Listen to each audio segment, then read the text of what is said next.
Guys, আমি এখন এই যে ঝিঙ্গা দিয়ে রান্না করব। ঝিঙ্গা যেভাবে কাটছি চিকন চিকন করে, আলুগুলো ওইভাবে কেটে নিছি, আর পেঁয়াজটা কুচি করে নিব।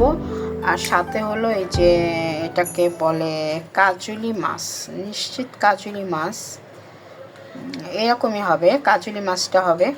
তো এটা এই এই মাছগুলা খুব টেস্টি একটা মাছ, বাট আমি অতটা খাই না। আমার হাজব্যান্ড খুব লাইক করে, ওর জন্য এগুলি রান্না করা হচ্ছে। আর আমাদের জন্য রান্না করব চিংড়ি মাছ।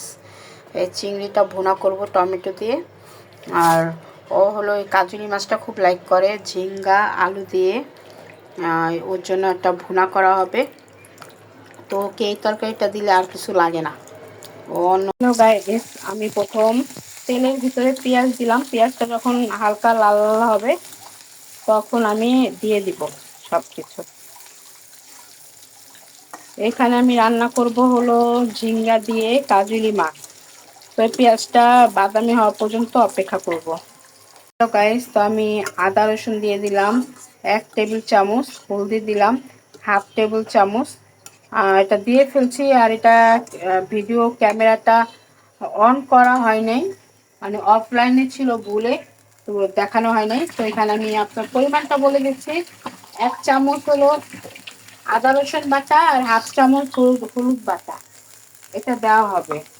আর আমি একটা মিক্সিং মশলা করছি, সেটার ভিতরে 1/2 চামচ গুঁড়া মশলা, গরম মশলা আর কি, যেটা বলে গরম মশলা, আর মরিচের গুঁড়া। আমি বেশি মরিচের গুঁড়া দিই না, পরিমাণ মতো আন্দাজ মতো দিবেন আপনারা।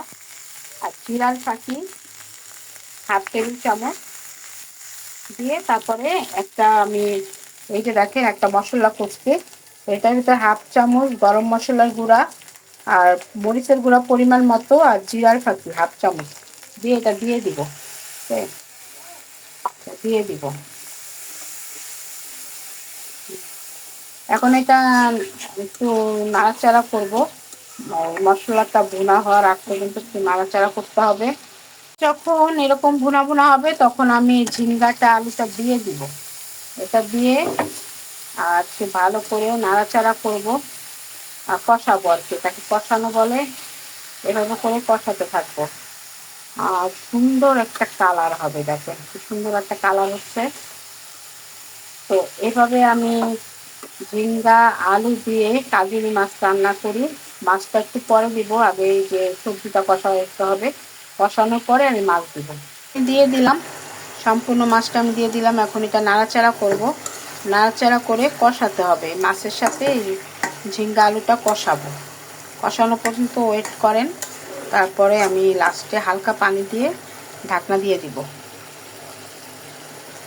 তো এইভাবে কষাতে থাকবো, এই মাছের সাথে কষাতে হবে যাতে মশলাটা মাছের ভিতরে যায়। তো এইভাবে পরিমাণ মতো পানি দিয়ে দিব, পানি দিয়ে ঢাকনাটা দিয়ে দিব, তারপর এটা হওয়া পর্যন্ত অপেক্ষা করব। তো হ্যালো গাইস, আমি ঢাকনাটা এখন উঠাবো।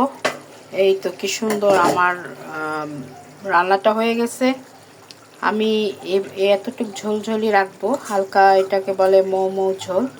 এই ঝোলটা রাখলেই ভালো লাগবে খেতে, মানে হালকা মাখা মাখা ঝোল আর কি। এটা এভাবে আপনারা কাজুলি মাছ দিয়ে ঝিঙ্গা দিয়ে রান্না করবেন। পুরো রেসিপিটা আমার ভিডিওতে থাকবে, আপনারা আমার ভিডিও ক্লিক করে দেখে নেবেন। Thank you.